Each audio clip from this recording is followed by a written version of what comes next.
Can I take a quick selfie with you real quick? I'm gonna post this on Instagram to at least. On Instagram to at least. Some viewers in. On Instagram to at least. I want to go here on a couch real quick, and I'll just be like.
Delay on YouTube is approximately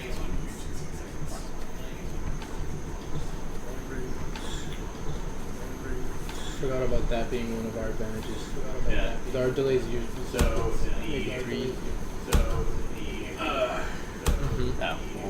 Delay on YouTube is approximately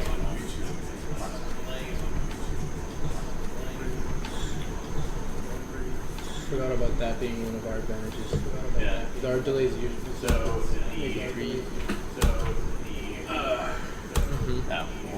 Delay on YouTube is approximately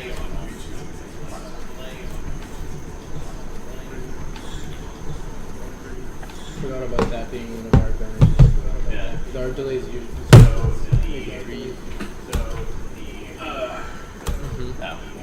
Delay on YouTube is approximately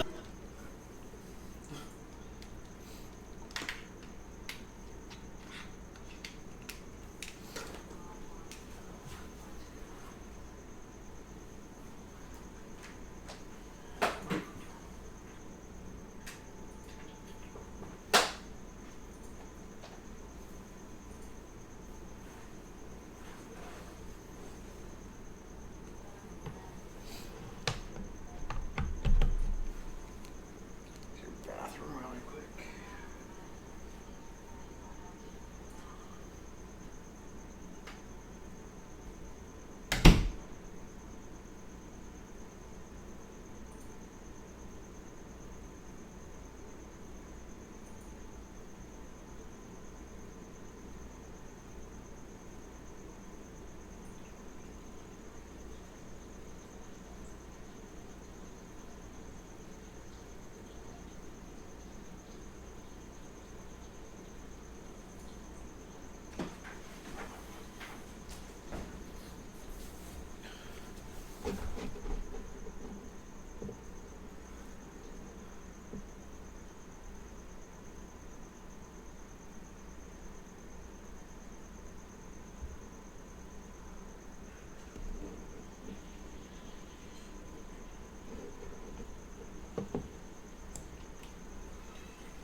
no hot water. Do I have hot water? Yeah. There, it doesn't seem to be working. Not too well. Like hot water thing. Okay, so we'll be talking about Stranger Things, some of the new trailers. I guess our experiences At Comic-Con. Mm-hmm. So, you can talk about that you came down from the party, the stuff that we did on Saturday.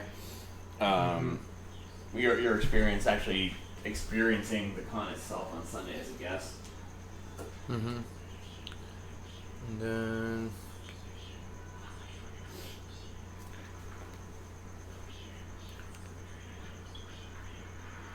What's that? I think it's my neighbors have the TV blasting, their windows open. Got new Chinese neighbors.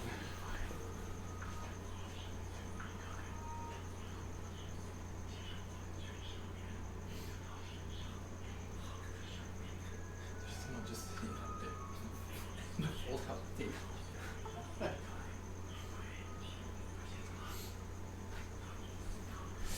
don't think the mic will pick it up. I don't know. I don't think it really matters. Yeah. It's just background. I mean, if it does pick it up, it'll just be background noise. Yeah.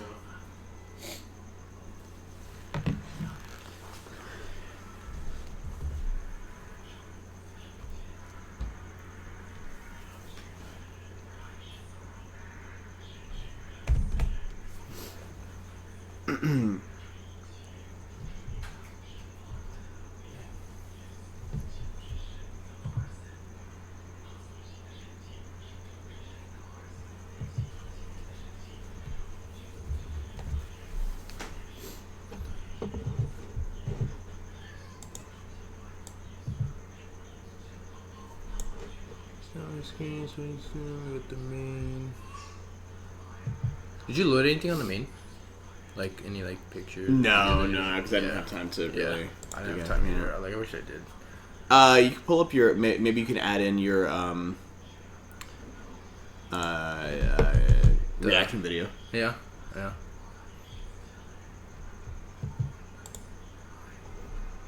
Yeah, if we could just add a. Maybe pull up in a browser window the no, we don't really want to stream any of the trailers through there. Yeah, we don't really have time. Yeah. Yeah, we'll figure it out later. Next one. So I have to pre-make another scene that has the browser on the side, on the corner. Here, I can do.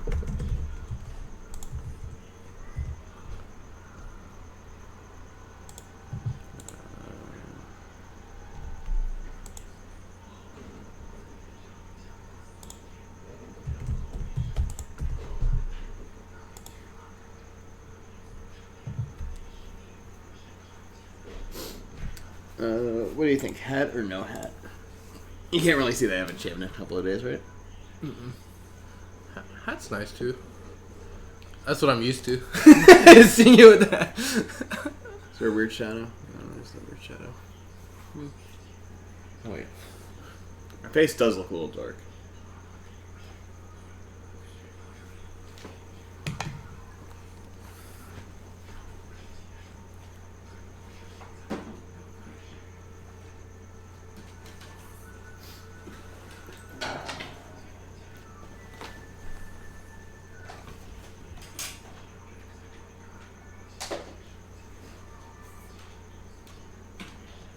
Oh yeah, that makes a difference.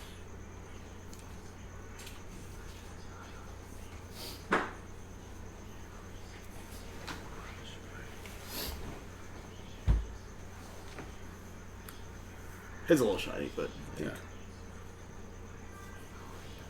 Lucille. I think you can scoot over a little because you're kind of off. Yeah. That's what. Yeah. More centered. There we go. Ba ba ba bam. Whoop. My knees. All right, we got 2 minutes to air. Okay. So I've got a YouTube window open on here, so I can pull a couple of things up. So if we want to go back and just like be talking about things as we're watching them, we can do that. So they won't be able to see it, but we'll be able to see it. Let me go live control room for this. Oh my God, Doctor Strange. Oh, I'm so. Oh. I should save that. I'll save that for the stream. Oh, Doctor Strange. Always thought he looked goofy and I had no care for him. Now, I'm like, wow. After the first trailer, I had to Google up Doctor Strange's background. I was like, oh my God, he's all the occult stuff and everything. I was like, wow, this guy's awesome. You should switch that back over to the standby screen. Just for YouTube, because that'll go.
Bryan, Yeah.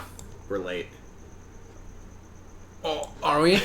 It's 9:05. We scheduled this for 9 o'clock. We're 5 minutes late.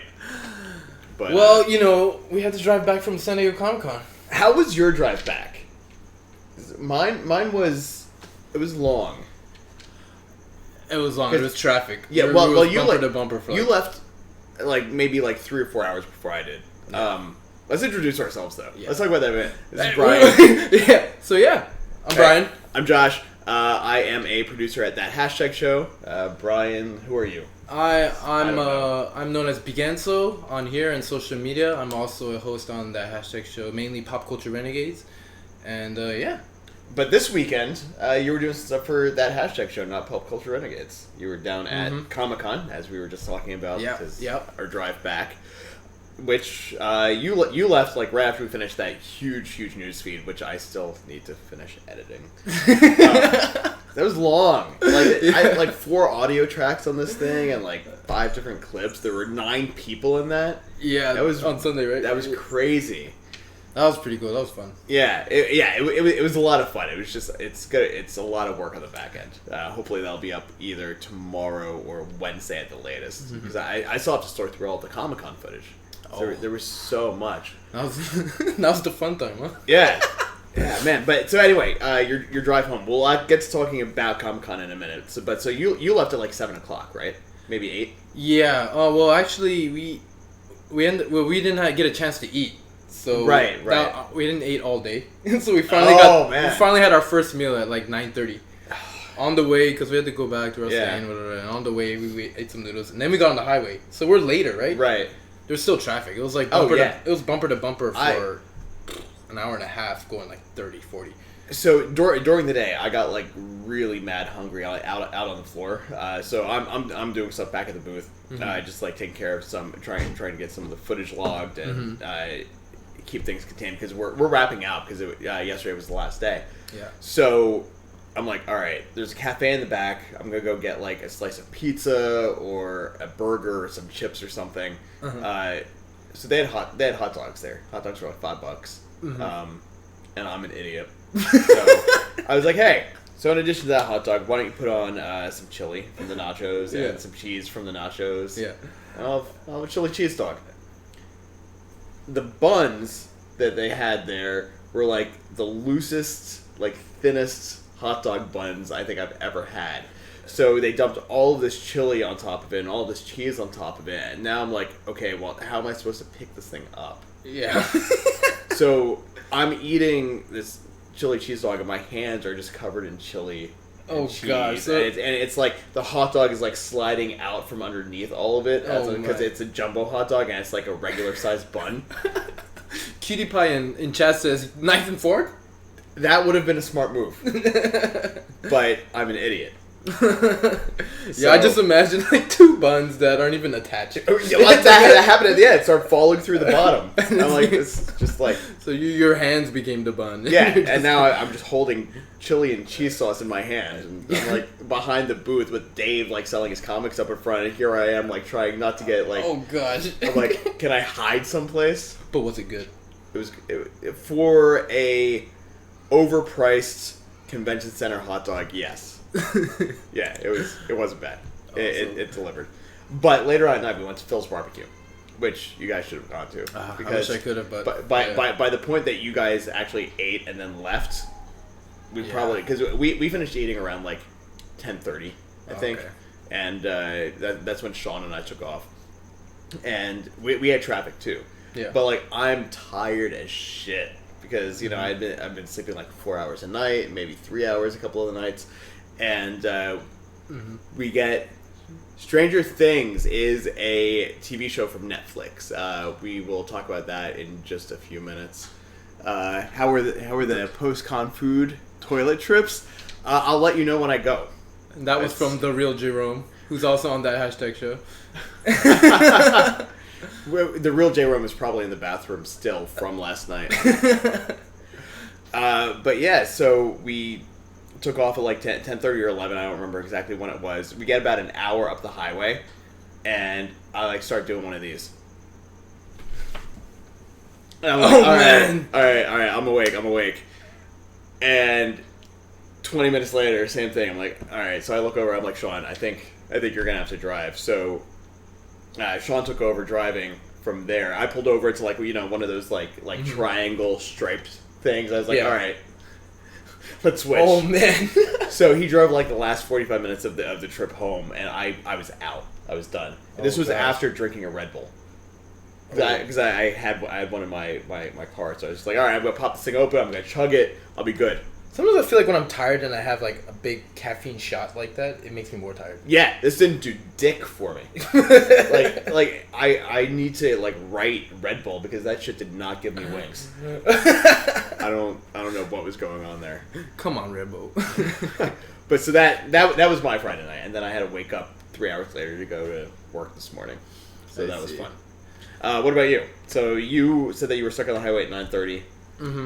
How you live about 40 minutes further south than I do too, so it probably didn't take you that long, right? Yeah, I think I got home around 11:30, 12 ish. Yeah, that was about 2 hours before me. Yeah. What's up, Dragon Black? Yes, this is Bigenzo. Bigenzo. Dragon Black says, I hear nice things. I heart Nancy. Oh, I heard Nancy and Stranger Things. Oh, okay. Do you need glasses? Yeah, I do. I forgot to bring mine in. I've got my glasses in the car. I have my sunglasses with me, but that's not going to really help. But yeah, so why don't we talk about Stranger Things? Then we'll get back to Comic-Con a little bit later. because Comic-Con is, we can talk forever about Comic-Con. Yeah. Oh my gosh. Yeah, so we talked about this a little bit last week. Stranger Things was an 8-part miniseries. I guess it would be, like, what constitutes a miniseries now, though? Yeah. Because, like, it's like Game of Thrones next season is only going to be 7 episodes, and then the season after that is going to be, like, I think 6, maybe.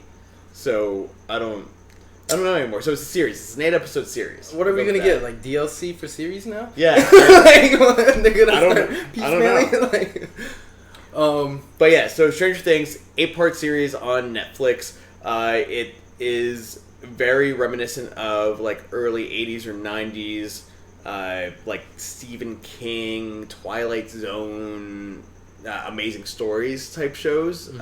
Supernatural, maybe a little bit of horror. And it was really, really good. I binged through the entire thing in like 2 days.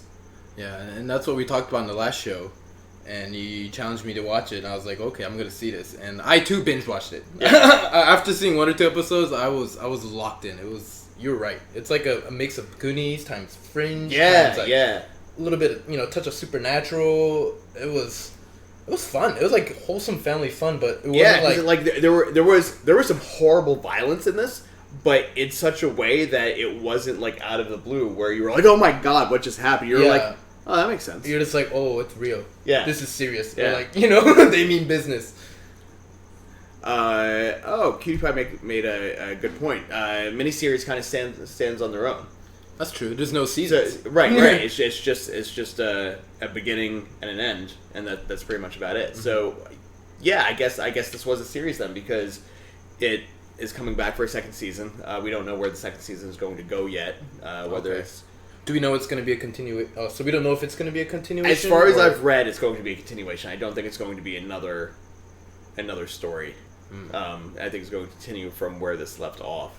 Okay.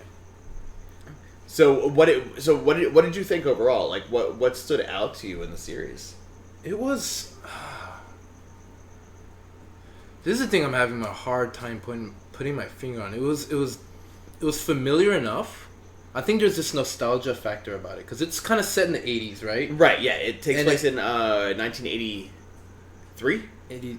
Yeah, that's right. 83. Because I was like, hey, so. There's that nostalgia factor of like, okay, things are a little simpler and technology-wise and whatever and this and that. And right. like, the familiar posters and all that is always fun seeing that. And right. And then the cues to the influences they come from. Like you said, Stephen King material, maybe even like Fringe or Goonies.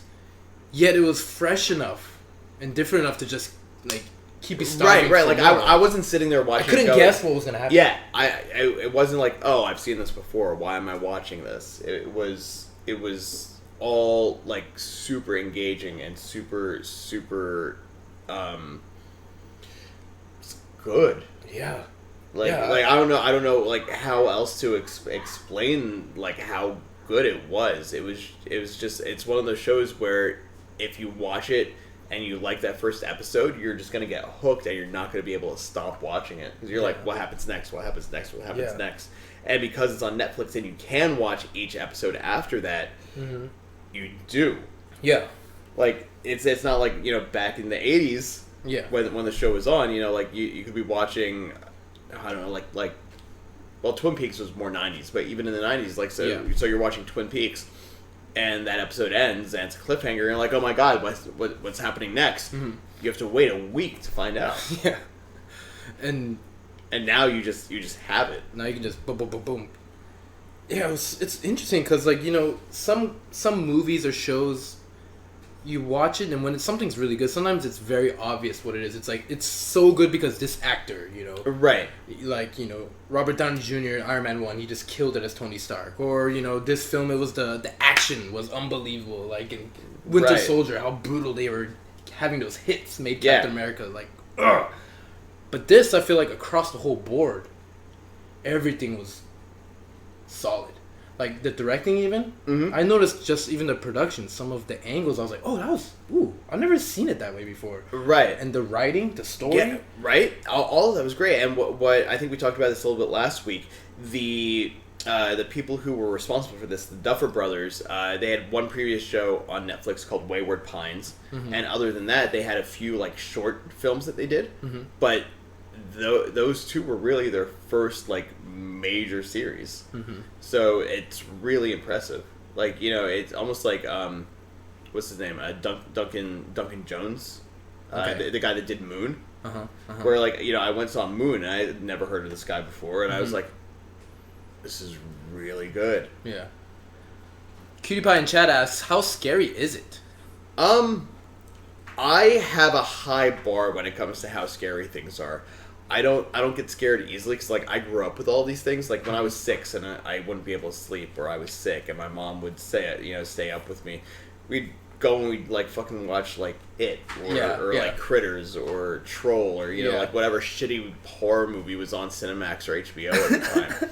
So it didn't scare me that much. It was creepy. It was definitely creepy. Like, you know, there were moments where I was like, I could feel myself like inching closer and closer and closer to the TV, just because it's keeping me on the edge of my seat. But there, I don't think there were any moments where I was like, yeah, I agree with you there. Like, to answer your question, it was definitely suspenseful. There were definitely moments they built it up so well that I thought I was gonna get scared. Right. And you know, I don't know. Sometimes I get scared, sometimes I don't. It just depends on my mood. But like, there were definitely moments where I was like, I don't know, like I was getting ready to be scared, and it was just they just built the suspense so well. Yes. Yeah. But they didn't use cheap jump scares. Yeah, Winona Ryder was really good with a lot of that too. Like, especially there was a scene where she's like sitting in her living room and the lights start going off and she's trying to figure out what's going on. Yeah. And then you see the wall start peeling away because she's like I hear my kid. Yeah. And then you see that it's like fleshy behind it. Yeah. And you're like, oh. Like, yeah. It's weird because then you see the kid's face and that didn't scare me, but that gave me one of those like you know, you could feel like your pulse like just like starting to get faster and faster and faster because you're like, oh, what's gonna happen? It's that anticipation. Yeah. That was really good. So, where do you? I don't want to spoil this for like people who haven't seen it yet. But when it ended on a bit of a cliffhanger. They knew that they probably knew that they were getting a second season at the time, but the way it also ended, that could have been just like the end. Yeah. It could have been a satisfying close. Right. But where do you think it's going to go? Like, if you had a guess or speculate, if you will. You know, that's what I loved about Stranger Things is I could not predict anything. Right. The way they wrote it and they did it, even to the very end, I couldn't really guess exactly how things are going to pan out. and I love that. And I love that knowing, and I love not having any idea where they're gonna go with this. Because I could see them going totally to a new cast, new town, new issue, Right. and it'd be fine. And it'd be like, okay, so it's like a Twilight Zone kind of Yeah, thing. and it could be because like the entire thing, the government was doing experiments, and they unleashed this power that this little girl had, and this girl opened a gateway to a different dimension. But it could be like the same organization that did something else somewhere else, Yeah. or another organization that was experimenting on something else. Yeah. Or it could be just the tip of the iceberg. my crackpot theory is that the kid is that thing from the future, and it's just like some weird time loop thing. Like, the kid is So the kid that was taken is actually that thing that was chasing him. Wow, and created a Like infinite loop. right. That's not what it was, probably, but Yeah, they didn't allude to anything with time travel. yeah. But Unless time works differently in that other dimension. you never know. Yeah. Like, they definitely alluded that But we that don't know it's- the laws of this world. Right. But we know that it's breeding, so something else is definitely going to be going on there. But I'm glad you enjoyed it. We should circle back around to this maybe in a few weeks, so we can actually do like maybe a spoilerish type discussion on it, so we can talk about it a little more. Because I want to watch it again. Yeah. I want to sit down, watch it again, and like maybe pick up on things that I didn't see the first time. Exactly. I do too. I feel like if I watched it again, yeah, because I'll like definitely see one of the really cool things that I realized just with talking with some other people is there was the flashback scene when from before Winona Ryder and her husband broke up. yeah. And the kids are in one of their rooms and they're listening, and the older brother is playing. Is it The Clash? Should I stay or should I go? For the little kid, be like, "Oh, this is a great song. You really like this song, right?" Yeah. And then later on, when the kid is stuck in this other like dimension, the underworld or whatever they were calling it, he was singing that like to himself while he was dying. So it was almost like he was like asking himself or asking whoever else was out there, should I stay and hold on, or should I go? Yeah. And like that was just like when like that clicked, I was like, that's really deep. Yeah. And I didn't get that at all. Cause trooper. Yeah. That's all I gotta say. Yeah, and then there was like this stuff like I caught right away with like it with because the kid had the rocket the pocket rocket slingshot thing, and they were looking around for just the right rock in it when they came up to the spider, and each of them had their thing like what was it, the one kid had the inhaler that he had to spray at, and then the other kid had the slingshot with just the right rock that hit it, and that was it. So when I saw that, I was like, oh, I get that reference. Yeah, it was great. And it's those little things, like when you notice those like little hidden jewels that they gave for you. Yeah. Oh, it just got dark all of a sudden. I will fix that. Okay. Why don't you talk about the Square Enix experience at Comic-Con while I get some batteries? All right. So my San Diego Comic-Con experience was making it there late Friday night. We had our Mission Comic-Con after party, which I caught the tail end of, but maybe we'll touch on that later. On Saturday, I got to go check out some of the stuff that was going on outside of the con, and one of those things was the Square Enix experience. This was something you could do if you didn't have a badge, and just to touch base, just to go back and talk about what I loved about San Diego Comic-Con compared to other cons. This was probably the most fun I had at a convention yet. And this is my first San Diego Comic-Con. See you again. There we go, the lights are on. This was my first San Diego Comic-Con, but it wasn't my first convention by far. And I've been to, Silicon Valley Comic-Con.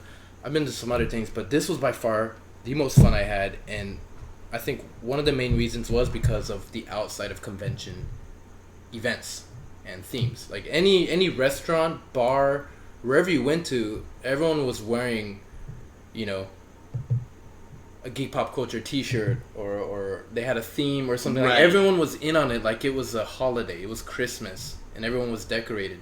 So when you went there, it actually felt like you were on vacation, like you're in a different place, Right. opposed to like you go to a con, it's like oh whatever in there, and you enjoyed it, and you go out and you're like go back to reality. And you had a completely different experience than I did too, because like you were on it from more for us, you were on it from the talent side, and then on Sunday you were there just having fun and enjoying yourself. Saturday, Whereas I was there. And I was producing things the entire time. I got Your vision was just yeah, there, right? yeah, exactly. Like I was like, all right, what do we have to do next? I've got to do this, and then I've got to do this. And I got to make sure that you're at the place where you need to be at this time, and that we actually get into this thing that we were supposed to get into. So I mean, don't get me wrong. I enjoyed it immensely. Like I had a lot of fun, but I also had a lot of work that was going on at the same time. So I think. Like you saw things that I probably didn't even pick up on that was going on while we were there. Yeah, so like you said, going back to the Square Enix experience, this was a huge lot that Square Enix set up outside of the convention, and they had a bunch of different stations of activities promoting their different IPs, their different games and whatnot. And one of them was a Deus Ex. We're competing to get an augment. Oh right, that was the laser tag thing, right? Yeah, you would be on these it was almost like an inflatable water slide thing. I think that's what it was that they put up backwards. Yeah, and there was like 3 rows or maybe 4 rows, and there's a bungee you get tied onto, and there's resistance, so it's hard to run. Right. So when they're like go, we all rush up and try to grab the laser gun, the laser tag gun, and try to hit the mark, and then whoever hit the most wins. Right. And got a rug burn from that. Oh, nice. Which was good fun. I won though. You did. How much resistance was there on the thing? Like how hard was it to actually run? There was enough resistance where if you didn't get a head start to actually run, right, you wouldn't have had enough force to grab the gun. You would have just like stopped. If you walked, you couldn't do it. You have to run because, hence why I got had to run, jump, grab the rifle, and then bounce back a couple feet and right.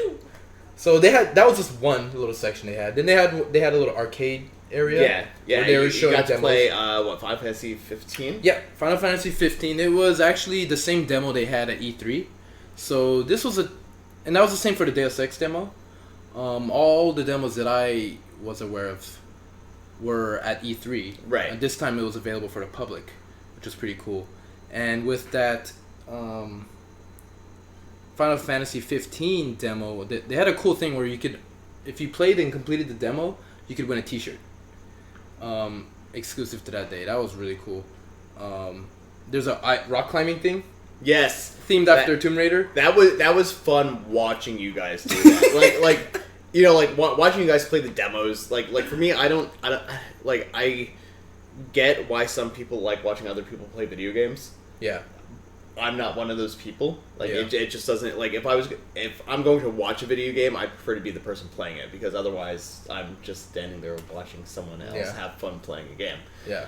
So like me like shooting you guys do the stuff in the arcade, I was like, all right, whatever. Yeah. But like watching you guys do the laser tag thing because that's like watching stupid YouTube videos of people hurting themselves. Yeah. And the rock climb was great. Rock climb was just because you were going up against DJ, and he was like. He did not. I don't think he wanted to climb that thing. That was everyone had a riot because I'll just say this. When you strap on the rock climbing gear, it goes up pretty close to your junk here, the straps and everything. And he was wearing sweatpants, so. Yeah, so you kind of had a. There's like a thing. So we had some fun. He beat me to the top, but I beat him down. Yeah. I was looking down there like, just jump. Well, you just like slowed down at it, like so he was. I was. He was going like slow and steady up, and you're like, all right, this is easy, and then you got like 5 feet away from the top, and all of a sudden it was like you didn't know where you were going. Yeah, I remember slowing down on purpose because I was like, I don't want to slip. I was like, all right, hold on, and I was trying to remember the teeny bit of rock climbing I had learned the one time I did it, right, and like.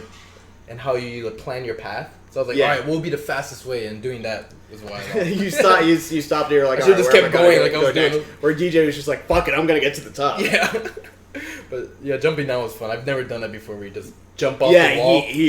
he did not want to do that at all. He was just like looking down, going, "All right, one step there, another step," and then he was like, "All right, I'm gonna jump." What else did we do there? We had The go-karts. go-karts. The go-karts. They looked like they were fun, but they limited your speed. Yeah, they limited your speed, and it really wasn't that big enough to really race or anything. It was more just like, let's go in circles. Yeah, because like I hopped into the center to film you guys as you were coming around the circles, and I was expecting more because there was no bumping. They won't let you do a lot of stuff. So Yeah, I'm like, all right, well, I'm just shooting you guys like. Going It was like in NASCAR. It was like I was just driving. You guys were just going left. I went by. I was like, it's like thumbs up. Yeah. Drive by, legs up. And I was like, I don't know what else to do. It was almost like playing Mario Kart without like throwing things out the back. There was a guy cosplaying as Mario who raced with us. That was great. That was pretty great. Like I felt like I should have been watching him the entire time. Jasmine, who's also with us. It's funny. She's like, don't throw any blue shells now. What else was there? They had the beer garden. Yeah, that was. See, now again for me that was a little bit of a disappointment because I don't like beer. Yeah. I don't know why. I've tried all kinds of different beer. People give me shit for this every day of my life because they're like, "Here, you want a beer?" I don't know. Yeah. And like I hate explain. Like they're like, "Well, why not? Are you? Oh, you're not drinking?" No, I just don't like beer. Yeah. And then all of a sudden it turns into this thing. I'm like, no, I drink hard liquor.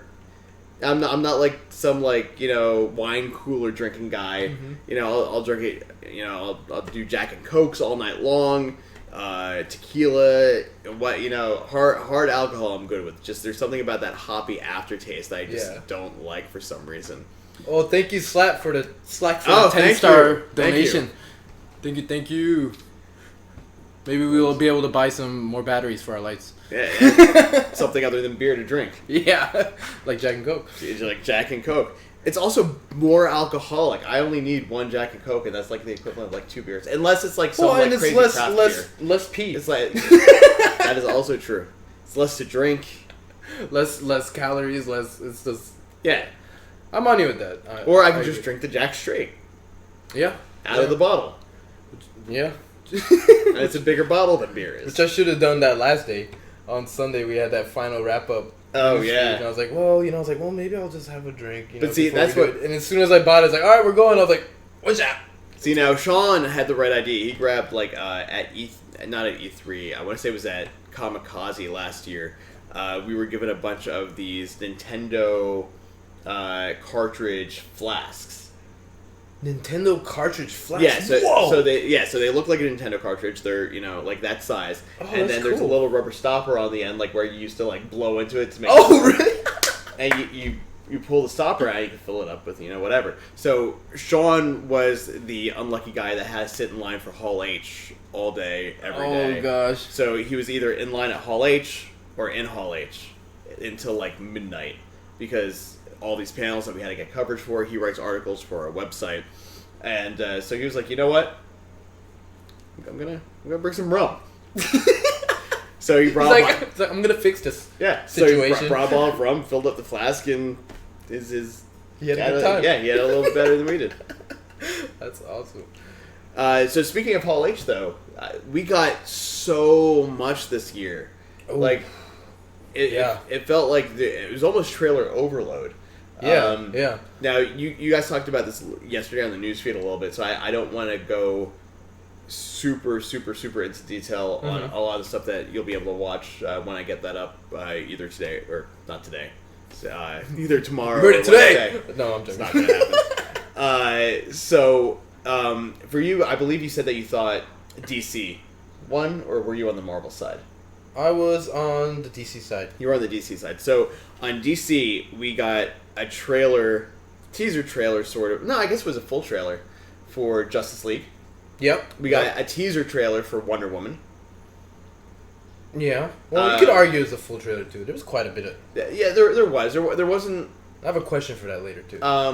And then there was a new Suicide Squad trailer, which I haven't watched yet, only because I've seen the trailers that have been out already. The movie comes out in like 3 weeks, so I'm like, all right, I don't want to watch anything else.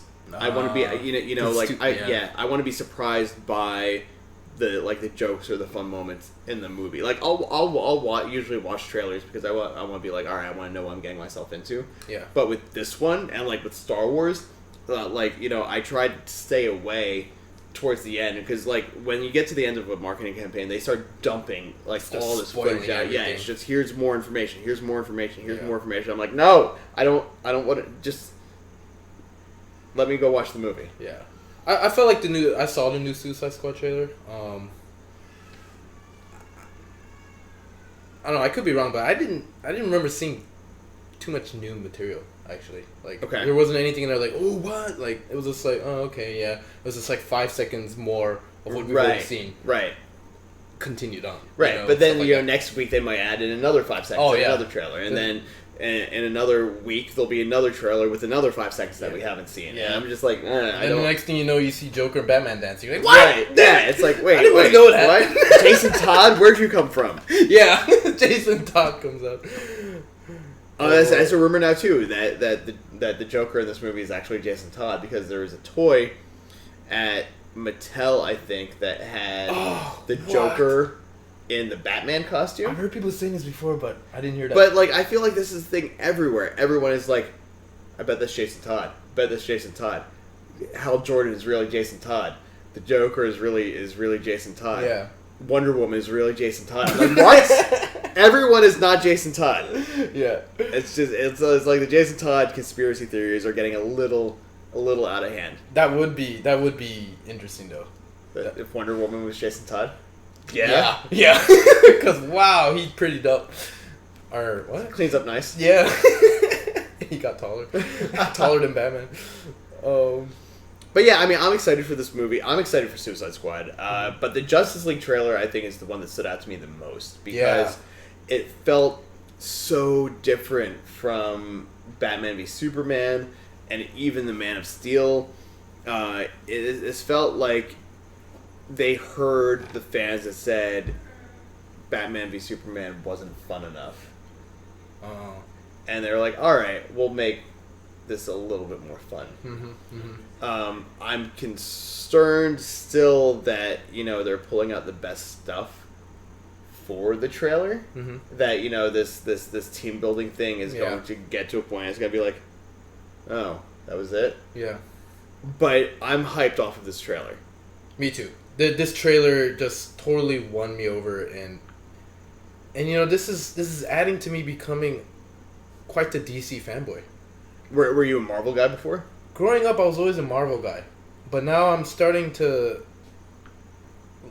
It's evening out. I'm leaning towards DC. I mean, I love the TV series of Flash. Yeah, Flash is fantastic.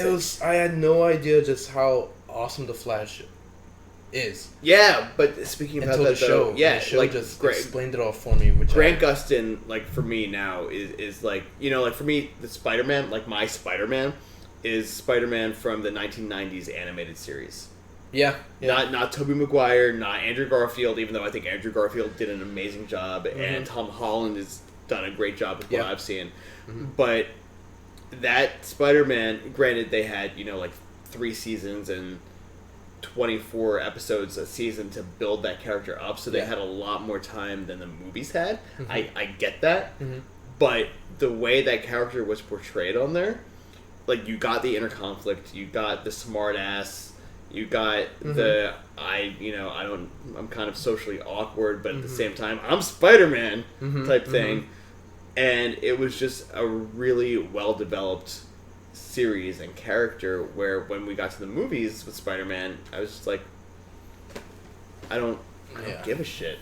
I feel like they've all kind of like had parts of him. Yeah. And even in Batman, it's been kind of like that. Some of the Batman movies or series, it's like, okay, they got the detective. Right. The Dark Knight part. Or the just the, the personal issues. Are like, they're all different aspects, but yeah, I agree with you.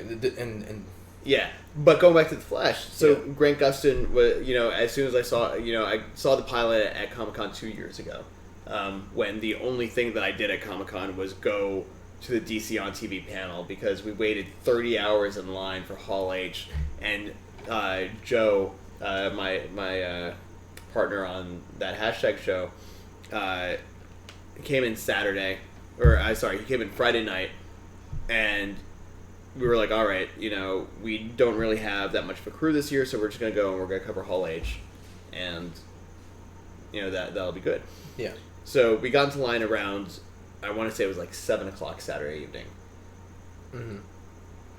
Saturday morning, or if that was Friday evening, Saturday morning rolls around, and they're letting everyone in, and they stopped like 25 people ahead of us. Oh, And my gosh. We're like, all right, we'll give it a little bit of time. There's probably going to be some shifting around in there. They'll find some empty seats, and we'll get in. It'll be okay. And that happens. A little bit of time goes by. They start letting more people in. 2 more people in front of us. They're like, they cut off the line. And we're like, Oh, no. Oh, no. and then the rest of the day, we're like, all right, people will clear out. We have to go see this panel. We have to go see this panel. So we'll stay here in line until this panel is over. Because obviously the big one that we wanted to see was the Marvel panel that year, because that was the year Iron Man 3 came out, and Mm-hmm. they were announcing all these new properties that they were doing. So we were like, we have to do this, and that never happened. 4 o'clock in the afternoon rolls around, the Marvel panel comes on, and we're sitting outside, and we're like, that's so disappointing. And now I'm getting a flickering light. We'll see if that stops in a second. I'm slowly piecing together So the enormity of Hall H. yeah, it's ridiculous. So we don't get into that panel. We're sitting there. We're like, all right, what do we do? Do we leave now? Do we go check out the floor for a little while instead? Mm-hmm. What do we do? We're like, all right, there's one panel left. It's this DC on TV thing. Yeah. They're showing the pilot of The Flash. They're showing the pilot of Gotham. Mm-hmm. They're going to show some stuff for the new season of Arrow, because Mm-hmm. that was already like 2 seasons in, I think. Mm-hmm. So we're like, all right, we'll stay and we'll see if we get into that. If we don't get into that one, though, like, fucking peace out. Yeah. Because what's the point? Yeah. So we got into that one. Okay. Because after Marvel, everyone was like, I'm gonna go. Yeah. So like the entire hall cleared out. We go in, sit there, we watch the pilot for Flash, and I'm like, oh, this is great. Even though I was like falling asleep, like at various times throughout both that and the Gotham pilot, because we were sitting outside for 30 some odd hours, Gosh. trying to get into that thing. Well, no, Hence the shirts. Hence the shirts. I survived Hall H and yeah, stuff like that. Right? it probably wasn't 30 hours. It was probably more like 21 or 22. Because I think I want to say that panel started at like 6 o'clock. Mm-hmm. And if we got into line, yeah, so it was like 23 hours that we were in line. Oh, 23 hours in a line. Yeah, so it was just ridiculous. But it gets better because we get into the panel. But then it gets worse because they were giving out swag bags inside. Oh. And they had them all sitting on the seats. And then we're going to sit down someplace, and they're like, and there's ushers, and they're directing us around, and they're like, all right, you guys are gonna go sit over in that section there. So we're like, all right. So we go over to that section over there. And there's no bags on the seats. So we're like, all right, we'll get them later. It'll be fine. There's like no one in here. And there's people walking around, and they're like, no, sorry, man, we're out. We walk outside, and there's like this giant pallet that has just all these boxes of the swag bags in it. So there's someone there start packing them up and wrapping them up. So we go up to him and we're like, hey, we were just in that panel. We didn't get the swag bags. Can we get one? And he's like, no, sorry, man, I'm packing these up. And we were like, What? so at that point Joe was like, I'm going home. He was like, He's like, I'm done. yeah, he was like, I'm done. I'm not staying for Sunday. I'm going home. So he left, and I'm like, I'm already here. Yeah. So I stuck around for the night. I went and checked out the floor that Sunday. I didn't buy anything because I was like, I was done with it by that point too. So I just went home. So that was my second year at Comic-Con. That was my experience that year. Oh man, First year was good. Second year, not so good. This year was great. this year was definitely great. And like you said about La- Sunday, last year was pretty good too. Because this is my fourth year going. I did some shopping actually Sunday. Yeah. Oh wait, Flash. Sorry. Oh yeah. So, Grant Gustin was my Flash because I saw that. But then in the trailer, Ezra Miller. Right back at the Justice League trailer. Yeah. Yeah, I was like, Ezra Miller is really good. Yeah. I was skeptical. So was I. I was like, especially why especially not? after that scene in Batman v Superman. I was like, this is the guy. I was like, yeah, me too. I was like, wait, what? That's. And then there's that scene. Batman says, "Hey, I hear you got some powers or something." And he's like, "I don't know who you're looking for. I don't know what you're talking about." And then fucking Bruce Wayne throws a fucking batarang at him, and he like does a super speed thing and gets out of the way. And then he's watching it as it's crossing in front of his face. And I'm like, wait, Bruce Wayne just told this kid that he was Batman. Yeah. This kid could say no. Yeah. Run out of there super fast and be like, "Hey guys, Bruce Wayne is Batman." Yeah. And he couldn't do dick about it. Yeah. And then he's like, "I'm forming a group," and the kid was like, "Don't say anything else. I'm in. I Really? need friends." And I was like, "All right." So I was sold. Yeah. Carlos says, "I love Stranger Things. Waiting for season 2. We are too, and we were just talking about. I can't. Oh, I need that in my life soon. Yeah. It's gonna be probably a year before we get more of that because they haven't announced that it's even been greenlit yet. They just announced that they want to do it. I'm sure it's going to be greenlit, but I want that now. It's like Game of Thrones. I want more Game of Thrones now. Yeah. I can't wait another year for only another 7 episodes. Oh, I heard it's And gonna then be another released year later too. Yeah, because winter didn't come. Come on. And then another year for another 6 episodes. That's my well, life. What can you do? Yeah. So okay. So yeah, back to the trailers. Back to Justice the League trailer Justice League was amazing. Wonder Woman trailer. What did you The think? Flash. Wonder Woman trailer was pretty cool too. We don't know as much from that though. We don't know as much. We just saw some cool flashy action. You saw Seeing her lasso. Yeah, you saw the lasso. The lasso just light up like that. Yeah. I was like, wow, that's one way to do it. Yeah. Like the way they made the lasso look was really cool. The one question I had for you, Yeah. Because you said you had a question. because it's obvious from the Just trailer. one. Yes. Because that's all you get. Okay. Okay. Well, all right. I'm gonna Make do it this good. one. All right.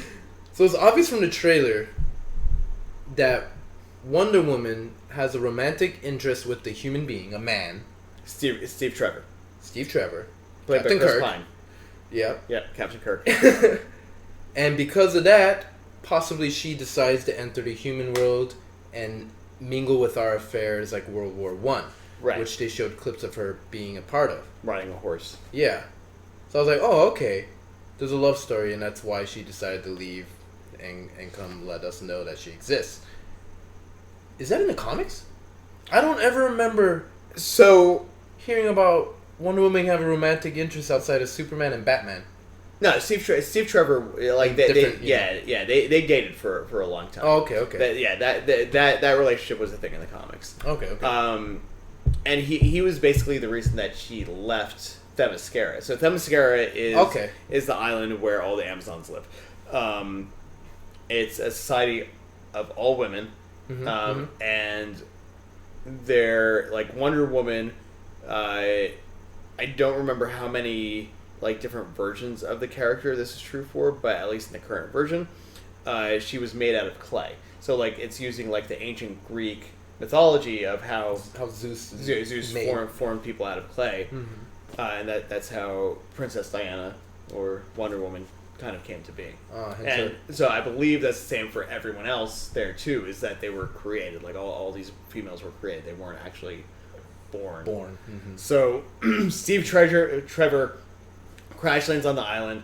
Wonder Woman is super interested. She's like, "Oh, it's a man." I haven't seen one of these before. Right. So you know it's that like super sexist random cliche. Yeah. Is it? Well, is that really sexist? I don't know. I mean, in 2016, someone can be offended. Yeah. Say anything. Maybe it is. Maybe it's not. I don't really know. But so she's like, all right, well, I'm gonna save this guy. I'm gonna protect him, and much like the Little Mermaid, I want to be part of his world. Mm-hmm. So he shows her around, and she says, okay, I need to stick around and help these guys out. Okay. It's a little bit more complicated than that. I kind of condensed that down into a really short thing, but that's how Wonder Woman came to be part of the Justice League. Is, you know, she came from Themyscira and got recruited because it was like, oh, hey, look, she's a hero too. Okay, cool. Yeah, because so that was a thing from the comics. Yeah, I wasn't sure because I never read any Wonder Woman comics. Yeah. Or, you know. But what I find interesting though is that this movie does take place during World War I, and that Steve Trevor is, you know, a regular age guy at this point in time. So fast forward to the era of the Justice League, Yeah. which is modern. Uh-huh. Steve Trevor isn't around. So are they not going to have a romantic interest for Wonder Woman? Is it going to be Bruce Wayne, like it's alluded to in the trailer for Justice That would League? be cool. That would be cool. I hope so. Personally, I could give two shits whether they have a romantic subplot or not. For me, that always ends up being the weakest part of the film because it feels like it's forced just so that's a romantic subplot. Just to check that box or two up. Right, it's stupid. Like, there's something to be said though for like every movie. You could say that every movie is a love story in some way. You know, like whether it's a bromance, you know, like between two friends, or whether it's a you know like like an actual like relationship type thing, and like boyfriend girlfriend, boyfriend, man and lamp, man and dog, whatever, you know, whatever it is. Love triangle. Yeah. There's always love. something, or you know, it's a guy who really wants to get this exclusive from San Diego Comic-Con, so he's in love with this toy. So it's his relationship with trying to get that. There's always that element that's there, but I don't feel like there has to be a love story in every movie because. Why? One viewer says, you know, man and a lamp, and then the next user cutie pie I says, love Aladdin? lamp. I love lamp. Yeah, that we were just in San Diego. So yeah, there was the Justice League trailer, Wonder Woman trailer. We talked about Suicide Squad already. Suicide Squad. There was the Skull Island trailer. That's not DC. That's Warner Brothers, but that came out the same panel. I didn't see that one. I watched that one earlier today. King Kong is fucking huge. Like, huge. Oh, so they made him bigger. His scale of him. Yeah, like, it would be like if, let's say, my cell phone here is King Kong. Yeah. And, I don't know what else I have on me. Got key. There we go. And this key here is like, you know, the old King Kong. Like, oh really? Like, yeah. Like there's a scene where like his head comes up over like a cliffside, and like his head is like the size of like. Oh, so they made him kind of like Godzilla big. Yeah. Because I guess there's going to be a Godzilla versus King Kong fight eventually. Yeah, that's exactly what they had to make him that huge. Like, we need to size him up so they King can Kong fight. Godzilla version. He's Chino and Chad says King Kong Godzilla version. He's on the whey protein drinks. Yeah, he's been taking like what is it the Mega Grow or Mega Mass, all that stuff. HGH or something. Weight gainers. Weight gain 4,000. Yeah. Yeah, it's insane. Like how big he was. You definitely need to watch that. Wow, I gotta see that skull. Actually, you know what? I'll pull that up. While I'm pulling that up. Okay. Did you see the any of the Marvel stuff that dropped? Like either the Luke Cage. I saw the Luke Cage trailer. So what did you think of that? I thought it was cool. I'm excited for Luke Cage. I like where they're going with Hell's Kitchen. And you know, Daredevil. I like that entire Netflix like universe Yeah. is like that it all kind of takes place in Hell's Kitchen. Yeah, and Daredevil got confirmed for season 3 during that. We already knew that Jessica Jones was coming back for a second season. Jessica Jones, I love there, that. there was like a supercut like Defenders type thing.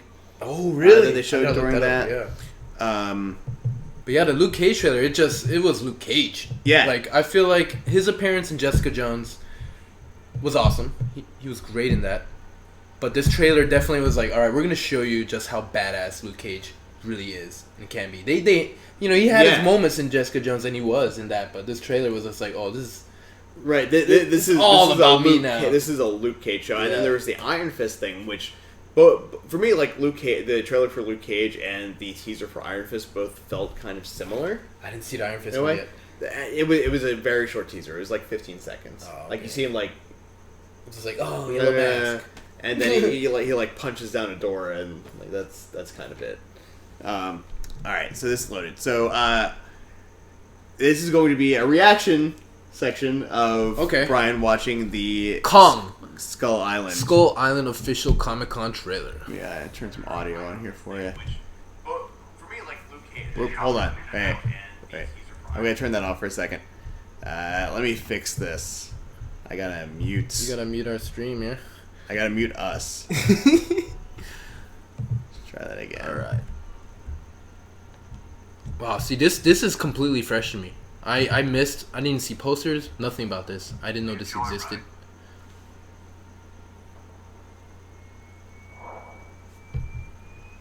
I didn't realize that Samuel L. Jackson was in this. I think it was Samuel L. Jackson. Yeah, it looked like. Because otherwise now I'm being racist. Tom Hiddleston is in this. Yeah. I knew that he was in it. I didn't know that John Goodman was in it though. Wow, so Pine Tree was just thrown at a helicopter. Yeah, that's definitely Sam Jackson. And there's John Goodman. Sam Jackson's saying, his...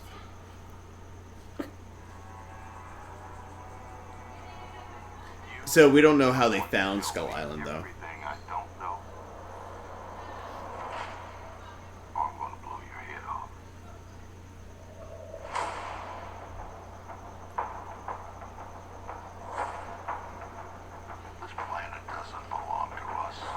I don't know who that girl is either. I don't know either. But see, look at that bone. It was huge. So I'm assuming this is supposed to be like Monster Island, but they're calling it Skull Island instead. So Or maybe there's a Skull Island that I'm not familiar with from the series. So John Goodman knows about these monsters. So this is definitely in modern times. Legs. Holy cow!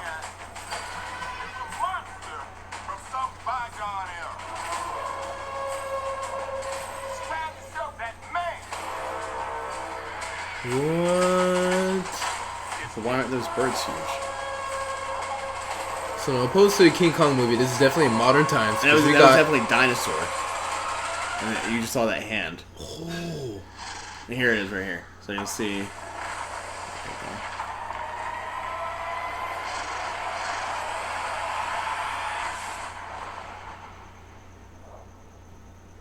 Kong, Skull Island.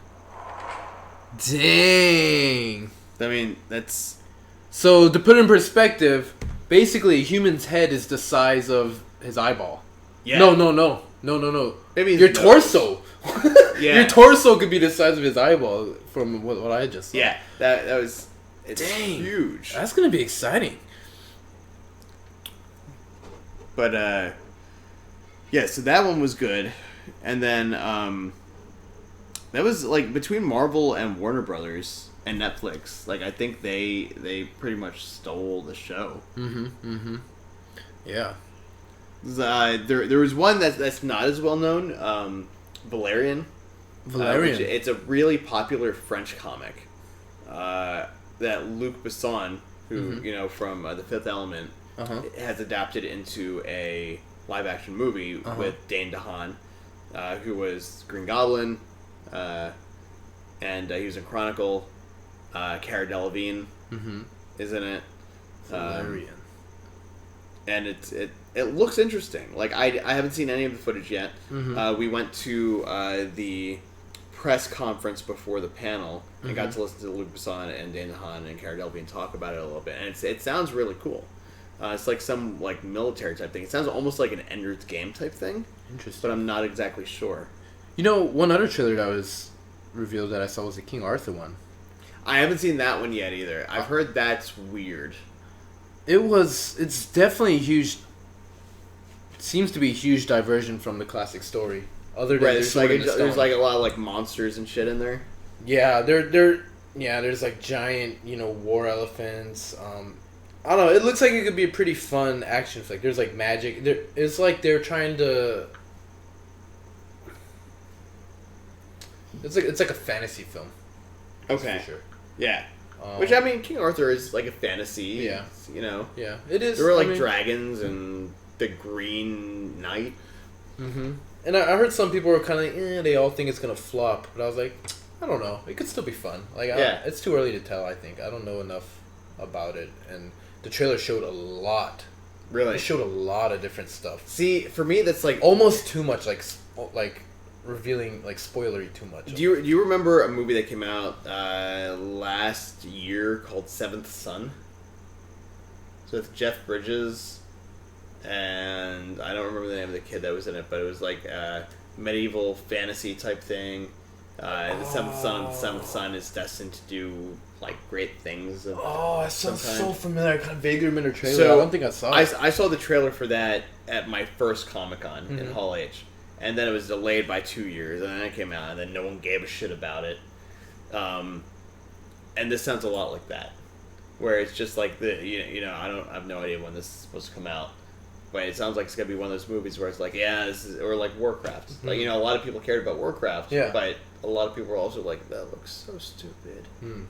I enjoyed it. I know you really liked it. But like, some people argue, what do you not like, Bryan?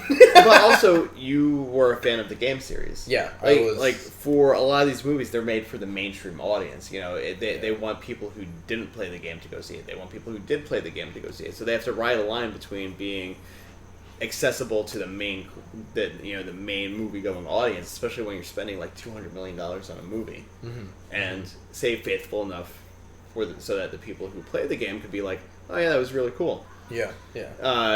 But I think they didn't succeed at either, from what I've been told. Because people who've played the games are like, oh, they left this out, they left that out, they left this out, and then people who didn't play the games were like, I have no idea what the fuck's going on.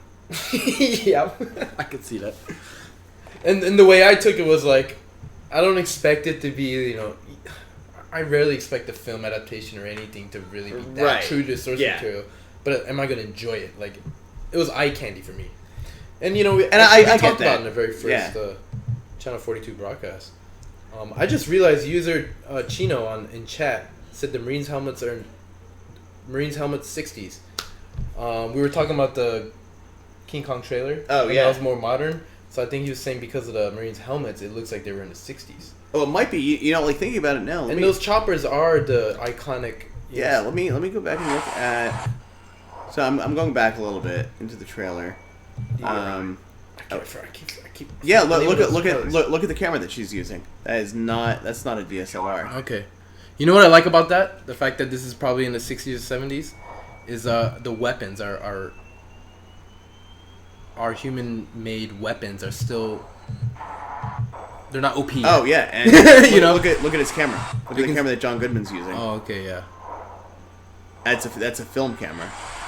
So it looks like this is kind of taking the story from King Kong and altering it a little bit to fit into this new Godzilla universe. Mm-hmm. So that's an interesting thing then too, because Godzilla was a modern movie. We knew that the Japanese had the Halo dropped. Yeah. We knew that the Japanese knew about Godzilla because they said that the original like the atom bomb experiments and all that stuff were to try and kill him back in the 60s.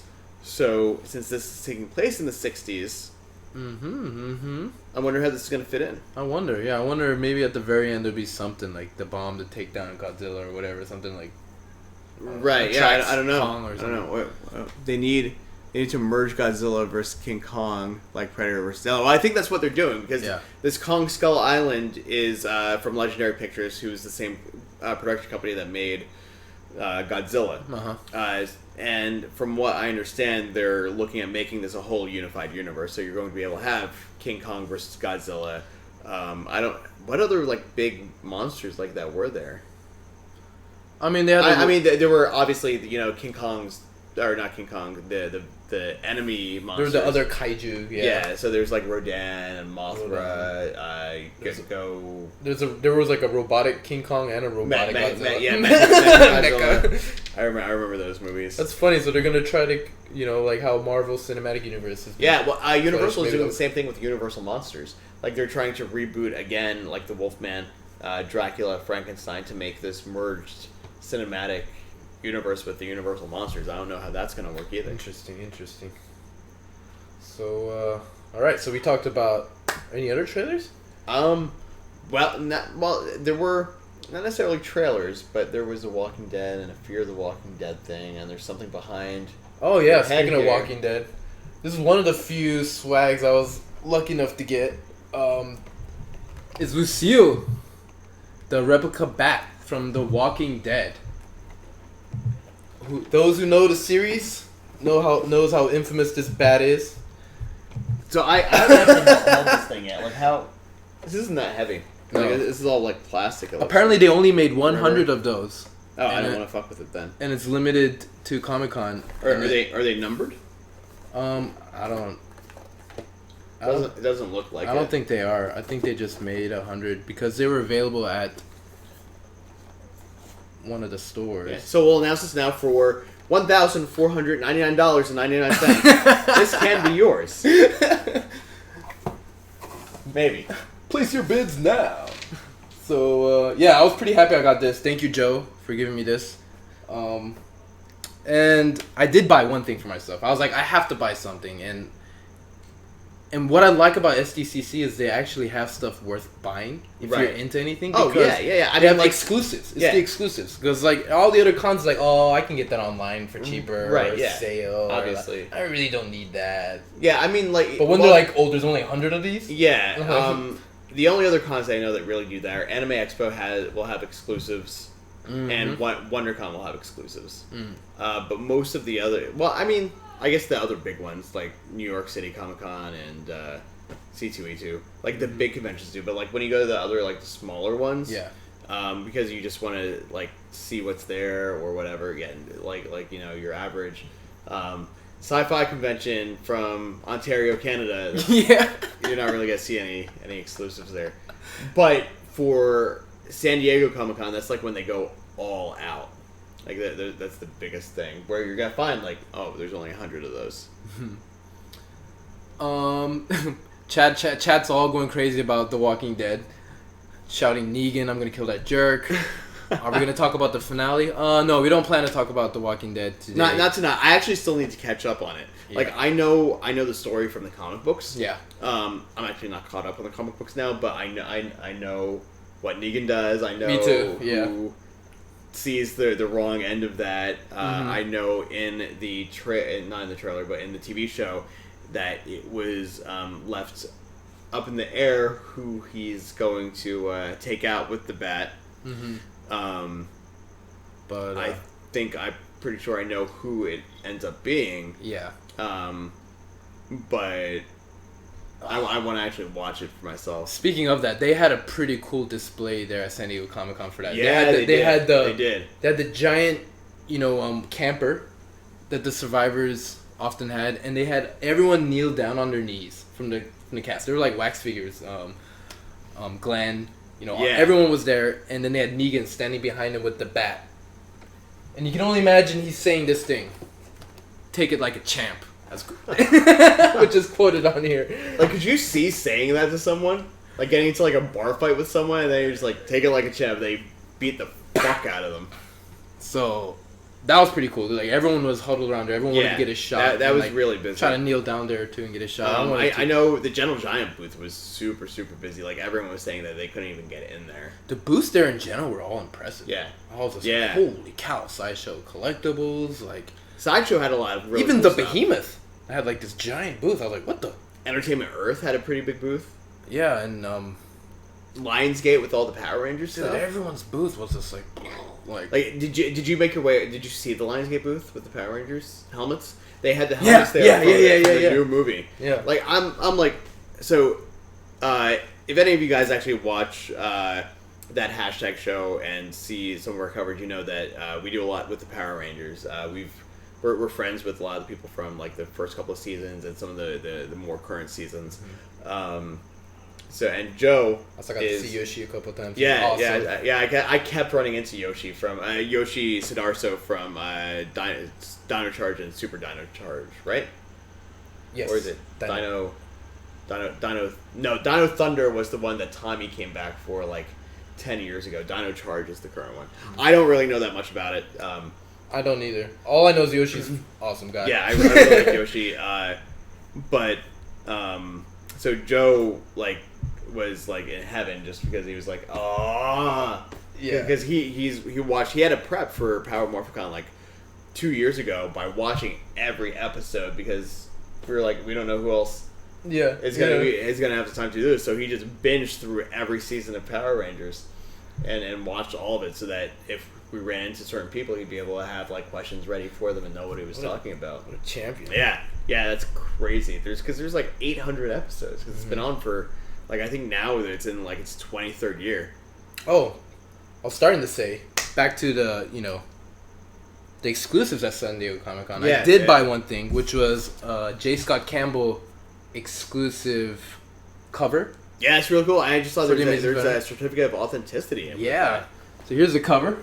For those that are viewing this in chat, you can see right here. Signed by the man himself, and the certificate is pretty cool. So yeah, because I was like, I gotta get something for myself, and I saw his booth, and I was like, I flipped out because J. Scott Campbell and Joe Madureira are the two comic book artists that were my idols growing up when I used to draw comics a lot, and I used to draw a lot, and I thought that was what I would do until carpal tunnel stopped me. So this is the Amazing Spider-Man number 15, variant edition. And I guess that's it looks like Mary Jane wearing the Iron Spider outfit. Yeah. Which she looks a lot better in it than Spider-Man does. Certainly. That's interesting. I wonder what the storyline there is. Yeah. Or if that's just like I haven't even opened it yet. I don't think I ever will. No, you should read it online. Yeah. Get the digital version. Get the digital version. Frame this one. Yeah, that was really cool to see J. Scott Campbell, like one of my heroes growing up, in person. Yeah. And that was what was cool about San Diego Comic Con. Did you get to talk to him at all? Not really. He was busy signing stuff. He was getting ready for another. He's like, here's your comic. I tried to. Here's your comic. Because like I was so used to just being able to talk to almost anyone. Right. And then everyone's very successful, and I was just like, "Hey, Mr. Campbell." I was like, "Yeah, I just wanted to take a quick selfie. Like I just bought this," and he had his guards that were like, "Oh yeah." His men that were kind of in the way, like, "Nope. Be back at 3:00, whatever." And I was like, "Oh, my bad." Like, yeah, it's interesting because Comic-Con is another one of those things where you run into celebrities all over the place. They're either at a booth doing a signing or they're walking around. Yeah, I saw Batista too. Like I almost got into a fight with the paparazzi guy when Batista was walking out of the Hard Rock. Oh yeah, I was wondering what was going on. Oh, I was a little behind you. Yeah, you were. So this was so stupid. So we're walking through. We're going to get food, and wait, were you? I don't think you were with us there. No, because we were going to go to Tim Fish, and I crossed the street before you guys. Yeah. And I was like, "Where'd they go?" I was like, "Come on!" And I went to go get you guys. Okay, yeah, you were. I just caught the end of some promotion, I guess. So we're walking down. There's tons of people just like gathered around the entrance to the Hard Rock Hotel, and we have to cross it to get to where we were going. Mm-hmm. So we're walking. I'm trying to weave through people. And there's a big gap in opening. So I'm like, all right, we're going to go this way. So all of a sudden, this guy comes rushing from behind me, cuts in front of me, and then there's someone like standing off to the side over here, and he stops to talk to that guy right in front of me. So like I didn't have any time to stop. Mm-hmm. Like if I was in a I saw that. I was walking right behind you when that happened. So if I was in a car, I would have fucked this guy up. Yeah. So like I bump him with my shoulder because I was like trying to dodge it out of the way, but I couldn't move fast enough to get away from him. Yeah, because he was like literally just stopped. Yeah, he literally stopped. Like he cut with in front 2 of inches. Yeah, he cut in front of me with like a foot between us, and then just stopped like because he slowed down, and then I was like, what?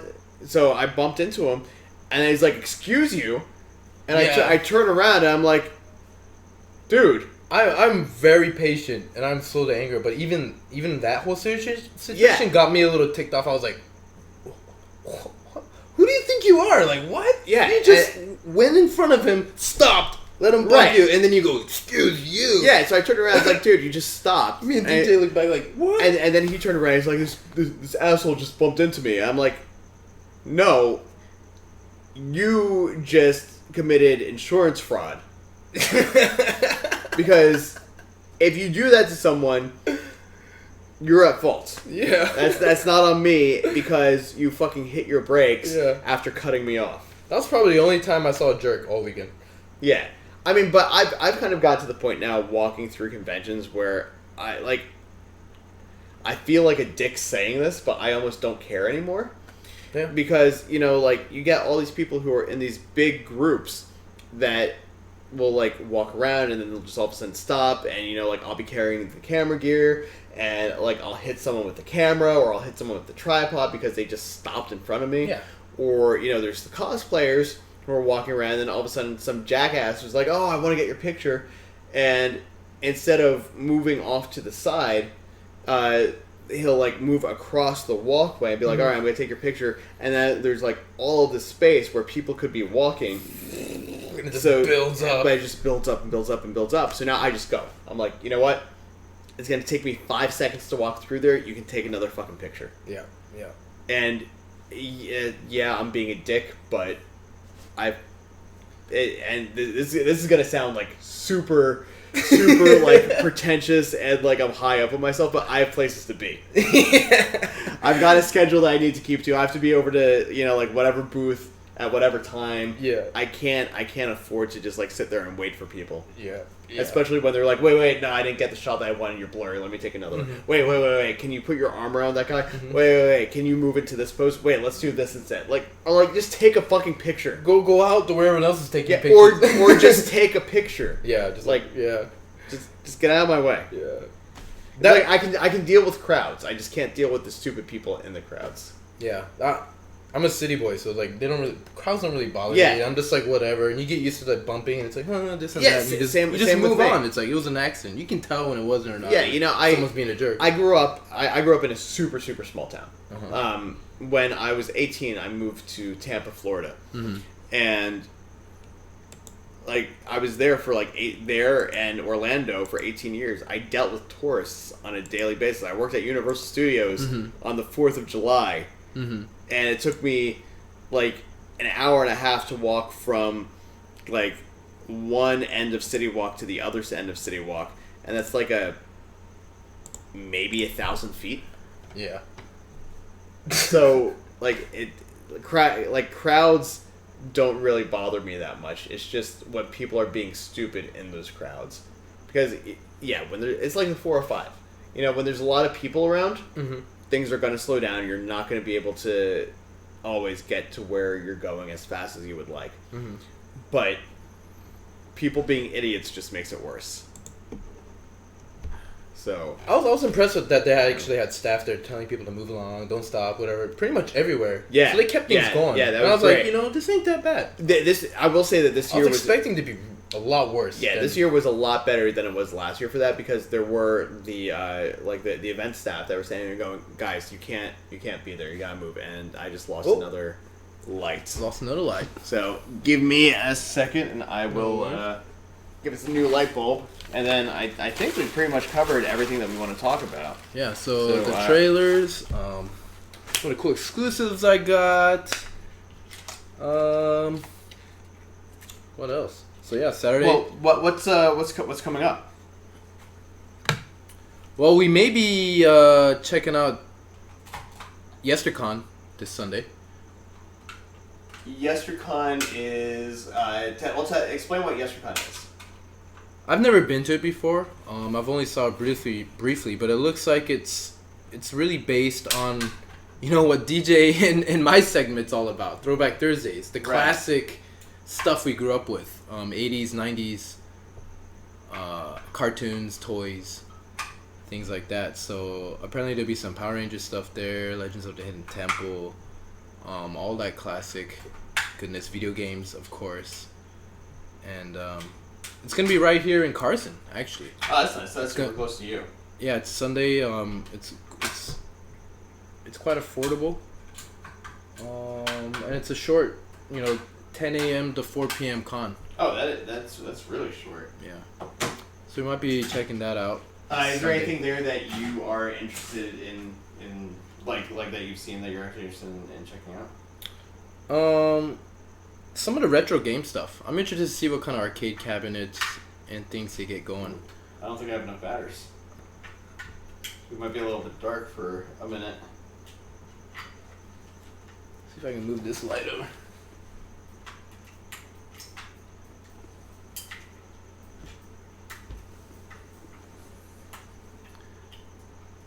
So yeah, Yeah, that did not turn on. having some technical difficulties with the lights here.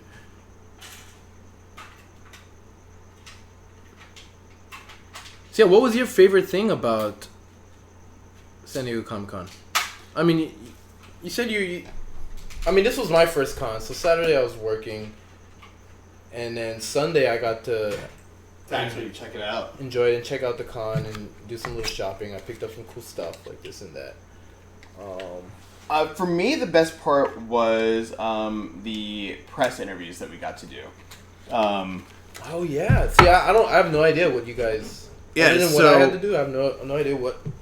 I got to What those go interviews and talk to like a lot of cast members from some different shows. Give me just 1 second here.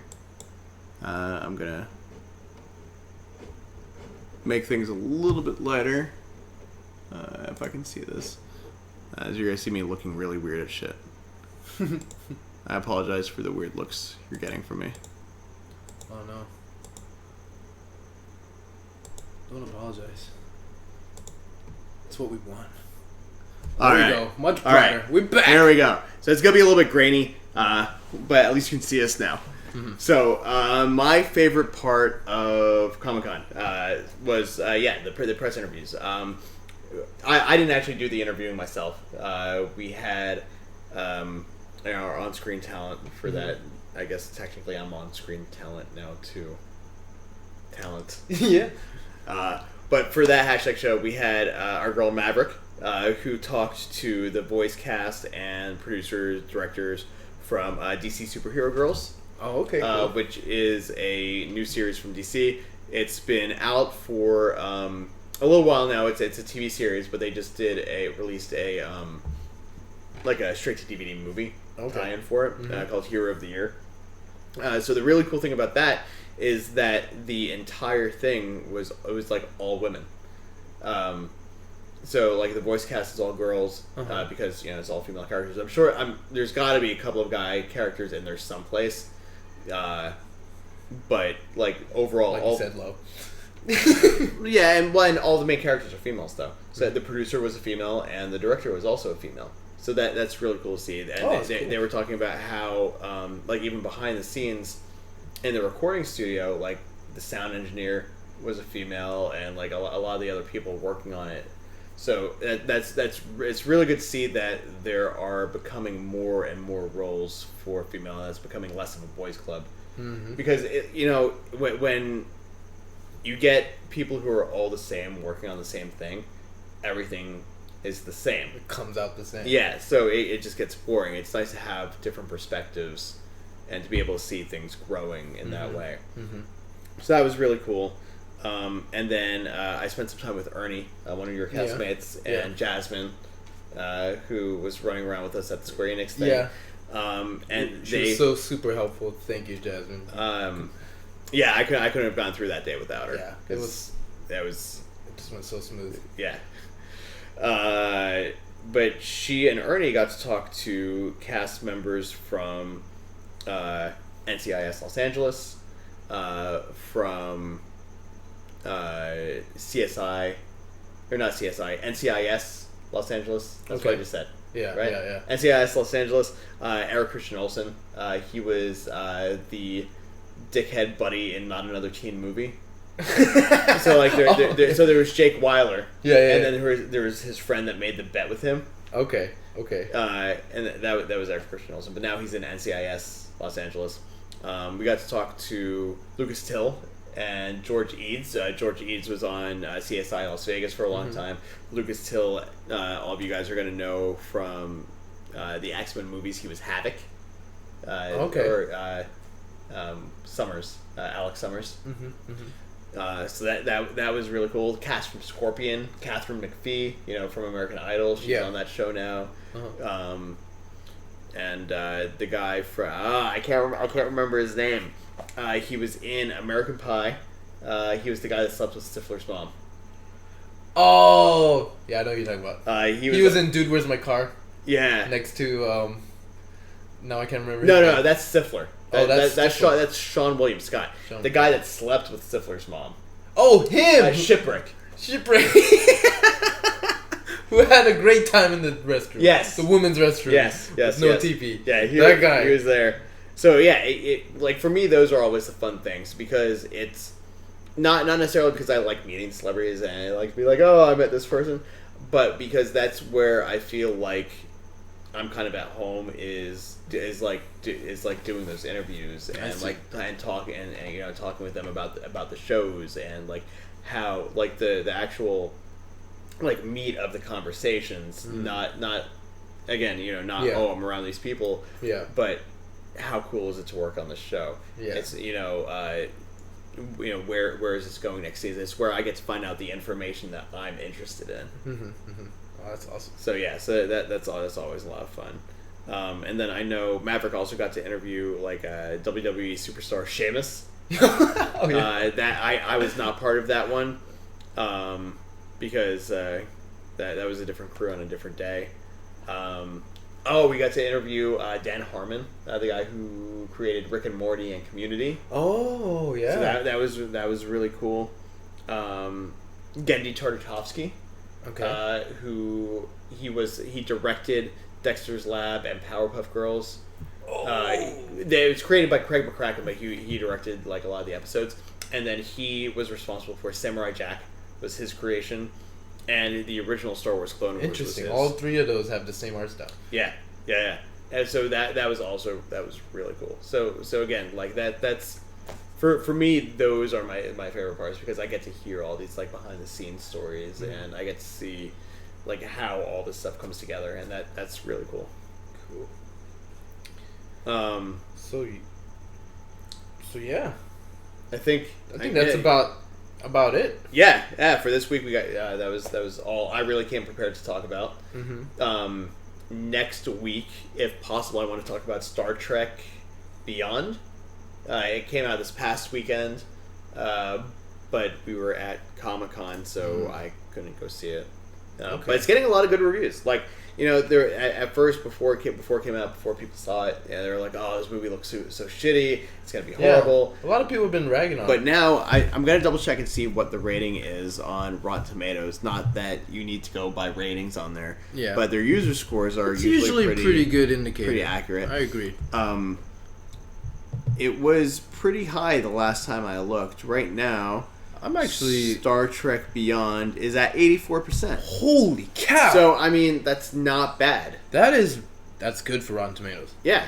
Because there's movies that are like 50, 40, 60 that I love. To compare it, Stranger Things season 1 is sitting at 93%. So that's not too bad. You've got No surprise there.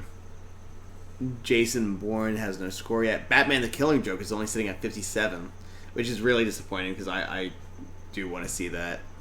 Daniel got to interview some of the voice cast from that. Oh, really? That was really cool. I wasn't there for that either. Sausage Party is currently sitting at 100%. That's not even out yet. Which is where you get into the like, okay, so this isn't necessarily accurate. Yeah. Barbershop: The Next Cut sitting at 90%. So who knows? Yeah, Ghostbusters. Here you go. Ghostbusters is sitting at 73%. The Infiltrator, which I also really want to see, is sitting at 68%. So I feel like 84%. Dang. I think I'll be happy with that. I was not expecting it to be that high. So maybe Saturday, we can go see Star Trek Beyond, I'd be down. and then come Monday we can actually come and talk about it. Like maybe we'll do like a little live stream review after the movie gets out, and then Monday we can do like a more fleshed out spoiler version. Yeah. Yeah. Future warning. I was thinking about watching something Saturday, like either Ghostbusters. Yeah. Or I didn't realize Star Trek was already out. So I know we said that we were gonna wrap up, but I've got a thing to show you because this is how I want to go see Star Trek. Barco has teamed up with Cinemark to do a really cool thing for Star Trek Beyond because Barco has this new technology. Mm-hmm. I think it's called Barco Escape. And the first movie that's really been released in this format is Star Trek Beyond. So, I'm going to let you watch this. Barco Escape. I have no idea what. Because this will be great because you have absolutely I no have idea no idea what you're watching. talking about, man. What's Barco? You've seen the trailer for the movie, I'm assuming. But so, these are separate movie screens here. Oh, what? So I'm assuming you're sitting like somewhere like here. You sit and there's like movie screens, 3 screens. So I got 3 There's monitors. actually, in like one of the full setups, there's also a screen up there and a screen down there. So you guys can't see what I'm pointing at, but this system is set up. You've got your one main movie screen, and then there's another angled screen off to the right, another angled screen off to the left, and then depending on the movie, there's another screen up on top and then another screen down below. I see. So Star Trek was shot Oh. like they'll do with IMAX, like where certain scenes will be shot specifically for IMAX. Yeah. This movie was shot with specifically with certain scenes shot just for this, like that. Whoa, that looks.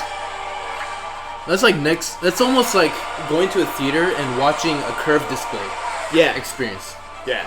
where it's just bigger and it just. Which You're is like in- the I can imagine you're in it more. the Cinerama Dome in Hollywood is like a dome shape, but like there's no movies that are made specifically for that. Whereas these are made specifically for that format.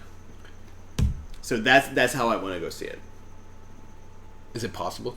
Yeah, Exists. Howard Hughes Center. Howard Hughes. Oh, what? That's where I like to go all the time, anyways. For Yeah. all So my so movies. we'll go see that there on Saturday.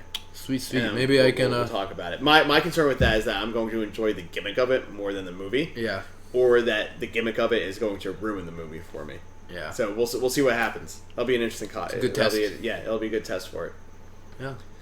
So yeah, now we're gonna wrap out. We talked about everything we want to talk about.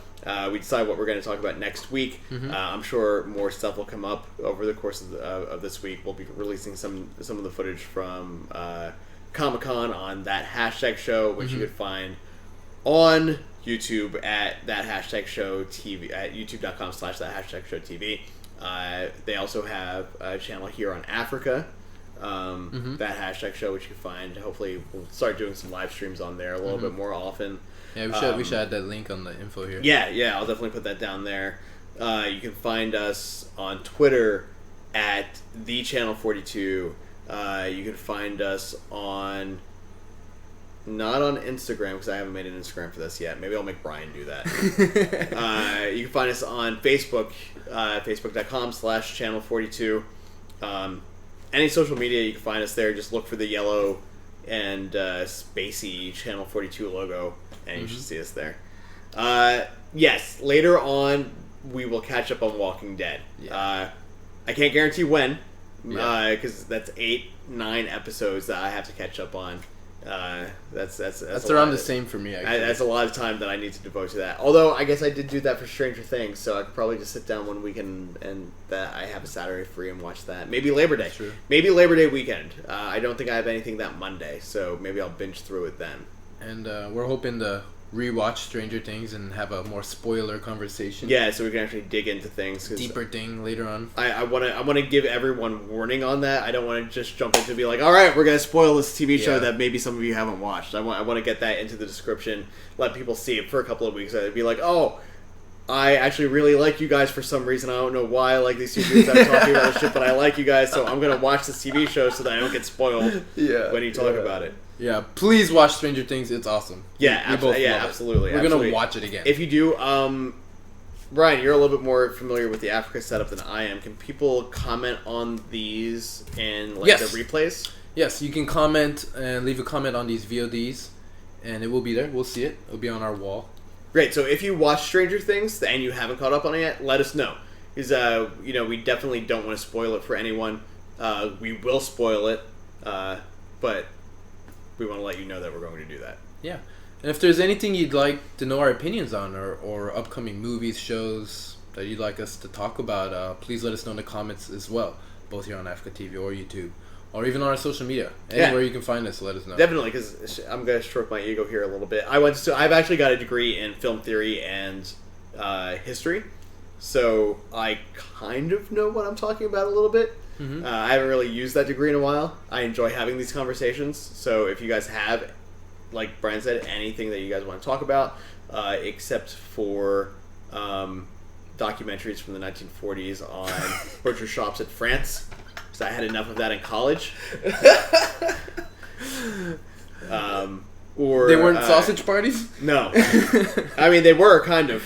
There was a documentary that I was forced to watch called Blood of the Beasts that was about slaughterhouses.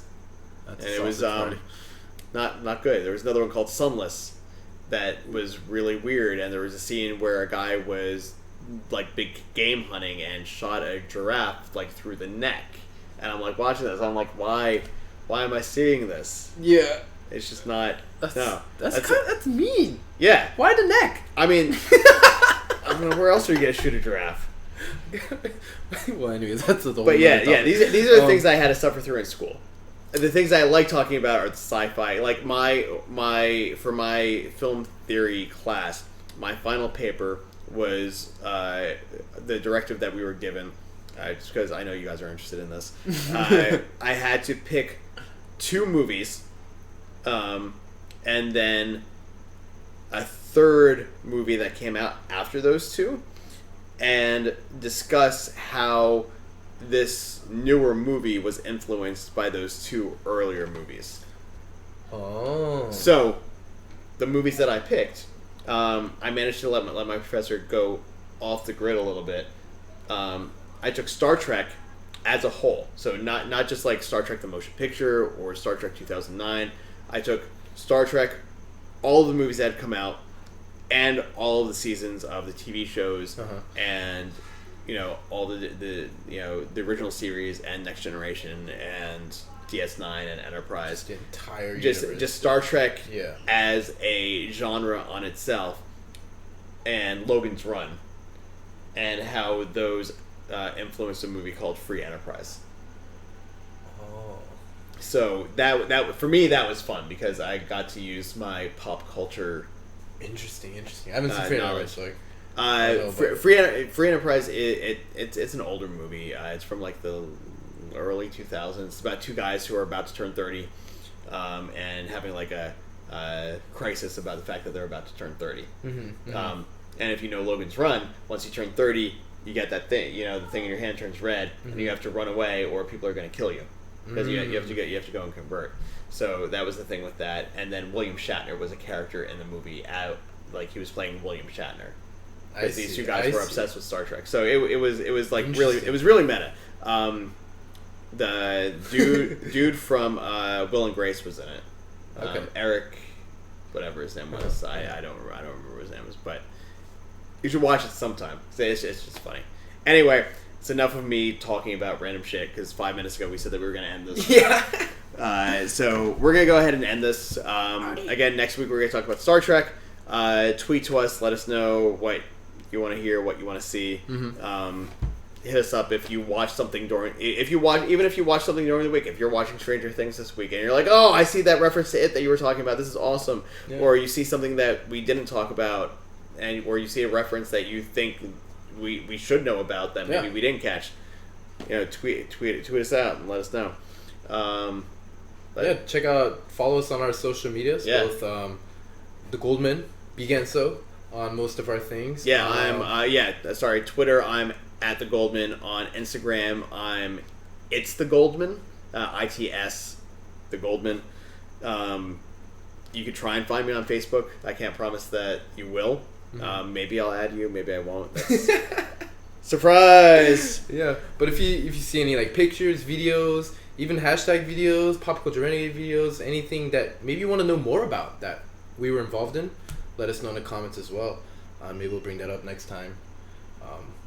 Yeah, definitely. Maybe next time we'll be a little bit more prepared with some videos that we can show you guys up on the screen here. Yes, maybe we can do that. That'd be cool. We can pull in some of your pop culture renegades videos, some of the things, so we can actually show people like what you do. Yeah, I would pull in some of the hashtag videos maybe from Comic-Con next week. We'll be able to stream some of those. But yeah, we'll see you next Monday night, 9 o'clock, right here, Pacific time, midnight Eastern time, 7 o'clock Hawaii time. Tomorrow in England, and live. So yeah, don't forget to follow us, subscribe, like, all that good stuff. And what's the thing on your stars? We want stars. Yeah, right? We want stars. Likes. We always want stars. Everything. So we can have more lights. More lights. More lights. And we can see movies and talk about them. Speaking about Luc Besson, Aziz, lights.